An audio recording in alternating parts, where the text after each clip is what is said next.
Patay ang isang tricycle driver matapos mabangga ng pampasaherong jeep sa Polomolok, South Cotabato.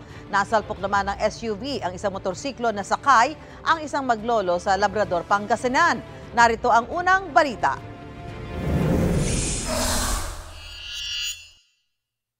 Kita sa CCTV ang motorsiklong yan sa barangay Bongalon sa Labrador, Pangasinan.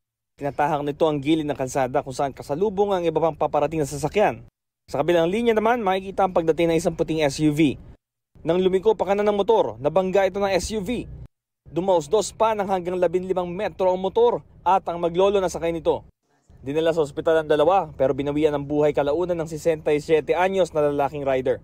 Nagtamo naman ng mga bali sa katawan ng kanyang 6 na taong gulang na babaeng apo. Base sa investigasyon, ihahatid sana ng lolo ang kanyang apo sa paaralan. Posibleng hindi raw agad napansin ng SUV driver ang motor kaya hindi ito nakapreno. Na-inquest na nakabanggang driver. Patay ang isang tricycle driver sa Polomolok, South Cotabato matapos araruhin ng isang pampasaherong jeep. Base sa investigasyon, nawala ng kontrol ang jeepney driver sa sasakyan sa pababang bahagi ng kalsada. Pagdating sa intersection, doon na nito nabangga ang ilang tricycle at isang small town lottery booth. Nasa ospital pa ang jeepney driver at isang pasahero dahil daw sa mga injury sa ulo at likod. Nagtamo naman ng minor injury sa iba pang pasahero. Patuloy pa ang investigasyon sa insidente. Nahulog sa sapa ang isang van sa San Nicolas, Ilocos Norte matapos bumangga sa isang poste sa kurbadang bahagi ng kalsada. Sugatan ng driver at 2 sakay.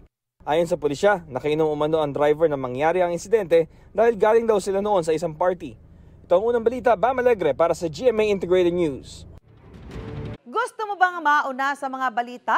Mag-subscribe na sa GMA Integrated News sa YouTube at tumutok sa unang balita.